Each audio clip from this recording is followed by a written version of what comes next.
একবার চোখ বন্ধ করুন। শুনতে পাচ্ছেন এক মন্ত্র? না, এ কোনো গল্প নয়। এ আমার নিজের কথা। আমি অসীমা, আর আপনি শুনছেন স্বপ্নডট সত্যি। এখানে স্বপ্ন সত্যি হয়, আমি শুধু গল্প শোনাই। আজকে আপনাকে আমার শিবায়ের গল্প শোনাতে চাই। একটা গল্প নয়, একটা আত্মার স্মৃতি। যদি আপনি একা হন, ভালোবাসা থেকে বঞ্চিত হন, কেউ আপনার ডাকে সাড়া না দেয়, তাহলে 50 নম্বর এপিসোডে এই গল্পটা আপনার জন্য। শিবায়। হ্যাঁ, ঠিকই শুনেছেন। আজকের গল্প শিবায়। একটা বিকেল, একটা সাধারণ দুপুর, যেমন প্রতিদিন আসে আর চলে যায়।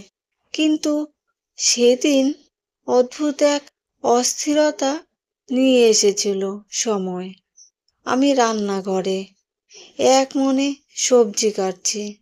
হঠাৎ ইউটিউবে চোখে পড়ে একটা ভিডিও। कैसे हुआ था ভগবান শিব কা জনম। অদ্ভুতভাবে মন আটকে গেল। নিঃশব্দে হাত চলে, কিন্তু মন হারিয়ে যায় সেই শিব কথায়। আর তখনই ভেতর থেকে উঠে আসে একটা শব্দ বারবার, ওম নমঃ শিবায়, ওম নমঃ শিবায়, ওম নমঃ শিবায়। আমি জপ করতে থাকি।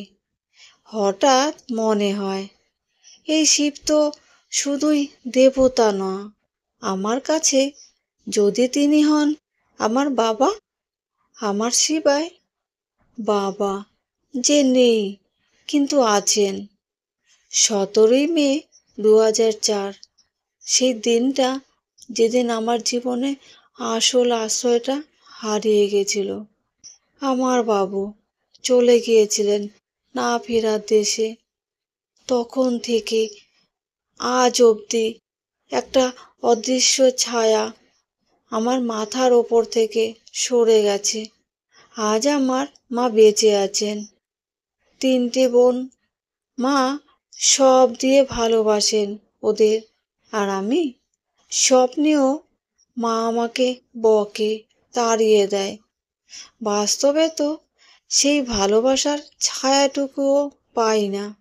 সেই দিন বিকেলে আমি জব করতে করতেই ক্লান্ত হয়ে বিছানায় হেলান দিলাম।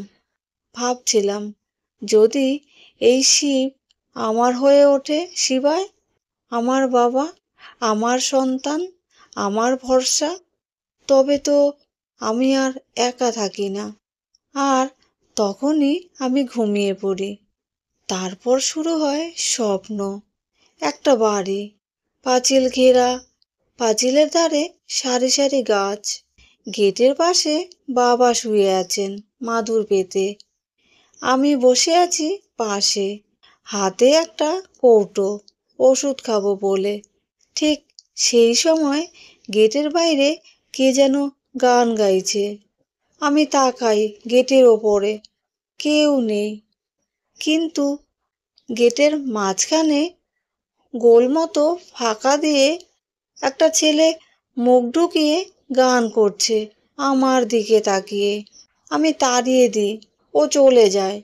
কৌটোর ঢাকনা খুলে দেখি দুটো আলাদা রঙের ওষুধ।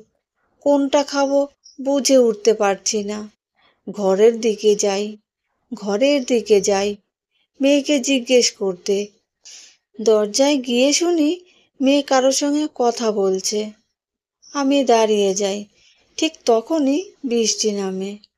আমি ছুটে যাই বাবার কাছে। হঠাৎ আমার মনে পড়ে, বাবা তো বাইরে গেটের পাশে মাদুরে ঘুমাচ্ছেন, আর এখন তো বৃষ্টি নামছে। আমি ছুটে যাই, বাবা এখনো ঘুমিয়ে, কিন্তু তার মুখের ওপরে বৃষ্টির জল পড়ছে, শরীর পুরো ভিজে গেছে। আমি কাঁদতে কাঁদতে বলি, বাবু, বাবু, ওঠো, বৃষ্টি পড়ছে, ঘরে চলো। সাড়া নেই। আমি হালকা ঠেলি।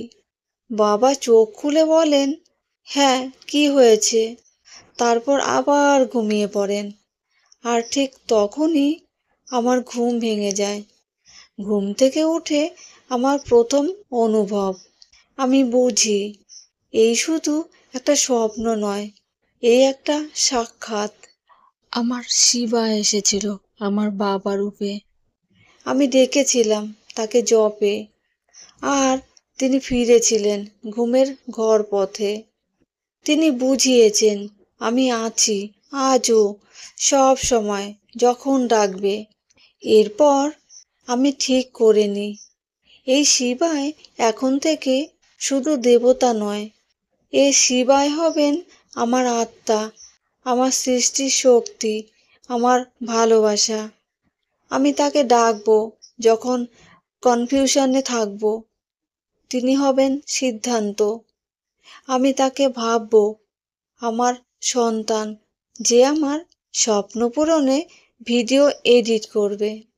আমি তাকে মনে করব আমার বাবা, যিনি বৃষ্টির মধ্যে থেকেও বলবেন, হ্যাঁ মা, আমি আছি এখনো।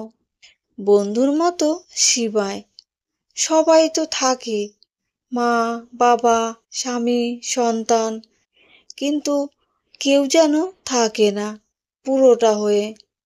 বাবা মা একসময় বন্ধু ছিলেন, কিন্তু এখন দূরে আছেন। সব কথা বলা যায় না, বুঝতেও পারেন না। তারা চিন্তা করবেন বলে চুপ করে থাকতে হয়।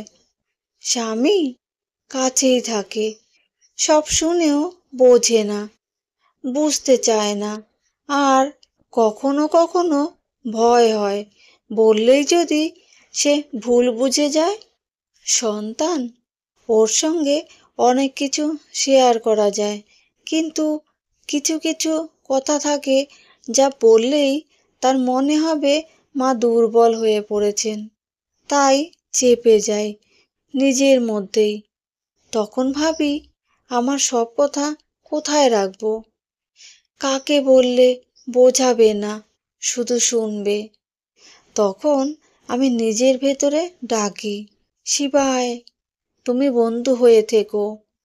আমি তাকে ভগবান বলে ডাকি ঠিকই, কিন্তু আমার কাছে তিনি এখন আর পূজার পাথরের মূর্তি নন। আমি শিবকে এখন দেখি একজন বন্ধু হিসাবে, সেই বন্ধুর মতো যার কাছে নিজেকে লুকাতে হয় না, যার সামনে কাঁদলেও লজ্জা হয় না, যার সামনে চুপ থাকলেও সে বুঝে নেয়। তুই কথা না বললেও আমি তোর কষ্ট টের পাই। তিনি এখন আমার একমাত্র সেই ব্যক্তি যার কাছে আমি সব কথা বলতে পারি, ভয় ছাড়া, দ্বিধা ছাড়া, শর্ত ছাড়া। আমি জানি তিনি হয়তো কিছু বলবেন না, তবুও আমি তার মধ্যে থেকে উত্তর পেয়ে যাব, কোনো না কোনোভাবে, কোনো না কোনো মাধ্যমে। এই প্রথম আমি নিজের সঙ্গে কথা বলি, নিজের মতো করে, কিন্তু তার ভাষায়। গল্পের শেষ নেই, এই গল্প শেষ নয়, কারণ শিবা এখন আমার মধ্যে বাস করে। এই পৃথিবী বুঝুক বা না বুঝুক, আমি জানি আমি একা নই, আমি আছি, আমার শিবায় আছে। আর সেই জন্যই আজ আমি অসীমা হতে পারি। এই গল্পটা যদি আপনার হৃদয়ে একটু ছুঁয়ে যায়, তাহলে বুঝবেন আপনি একা নন।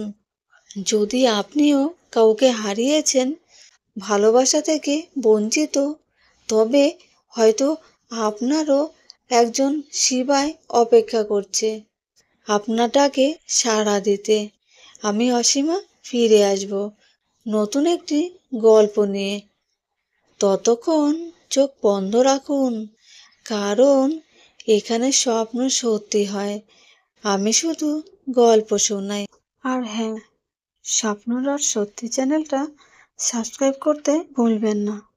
আর একটা কথা, আপনি ও আপনার পরিবারের সবাই ভালো থাকবেন, সুস্থ থাকবেন।